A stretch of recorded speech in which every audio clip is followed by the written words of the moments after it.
We are at the heart of the British motor industry at the British Motor Museum in Gaydon in Warwickshire. People from all over the industry, whether from a rental background, leasing background, fleet management sector, whether they operate cars, vans or trucks, whether they're a small family-owned company, medium-sized company or a large multinational, they are all here today.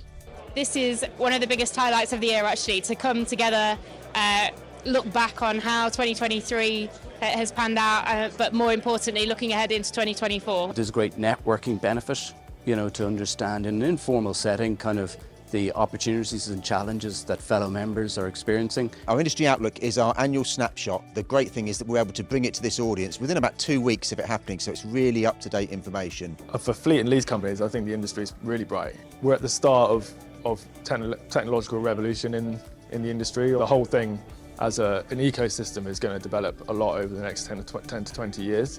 Things are moving so fast. We've had 3 really big announcements in the course of a few months, whether it was the handbrake turn of the phase-out delay that the Prime Minister introduced, the ZEV mandate coming into effect imminently, and then the decision around the rules of our origin, and hopefully the fact we're not going to get hit with tariffs from Europe next year, just indicates that this market is just changing so fast. There is no there's very little certainty. I'm looking for consistency, but I'm also looking for them to listen to us, listen to the people that are living this stuff day in, day out, not just dipping in and out while it's top of their agenda. So I'm looking for consistency and for them to listen. Some stability, some continuity after a period of the COVID pandemic that we've had. I think that's what the industry would welcome. Just some calm, oil on troubled waters, back to some sort of normality. And the other message I think that's come through is that people are really, for the first time, I've heard it amongst a lot of members saying that they really understand the responsibility they have to sell these vehicles into fleet. There's a massive segment of SMEs and micro SMEs that could be adopters of EV product.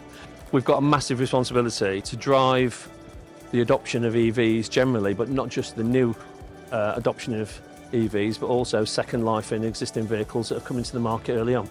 Consumers are starting to look now at how things are delivered, and I certainly think if there's an opportunity to have something delivered in a more greener, sort of eco-friendlier way, I think that's where customers and consumers will start looking to make their purchases. One of the big bonuses for me today is the fact that we've really got our associate members, those key suppliers to our industry, really involved in this conference. Well, the BVRLA helps to connect all the industry players, leasing companies, automotive companies, suppliers and partners, technology providers like us.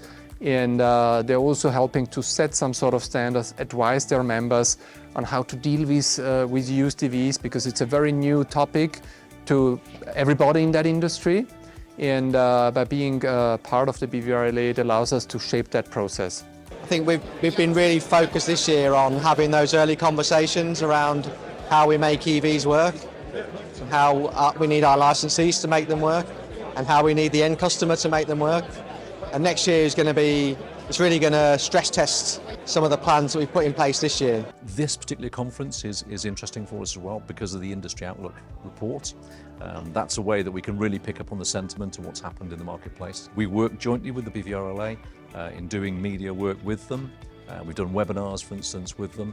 And it's a great way that, as I said, we can connect directly with the market itself and sort of get a handle on exactly what's going on. To do that really well, to do that in a really, not just reacting to challenges, but to do it really proactively and almost second guess where problems are going to emerge, is we have to engage with members. They have to tell us what we need to work on because they are the best storytellers we've got. And the only way that you can do that is like-minded people in our industry sitting around together and instead of working against each other, collaborating and actually making sure that everybody's opinions and every voice is being heard. And the only way you can do that is to be at the table. I think Jerry and the team at the BVRLA, they're very well organised, they're very collaborative, and they try to give members a really good sense of what they're trying to do on behalf of the membership. And I think their accessibility for all their 1,040 members gives you great confidence in what both they're trying to do on our behalf, but as a kind of an industry and an industry body. BVRLA are now playing a critical part in the legislative overview of the country. People should watch out for our Van Plan Mark II that we're launching next year. We're working in collaboration with other stakeholders across the industry, really pushing home that message. So watch this space. Vans is a massive priority for us next year when it comes to road transport decarbonisation.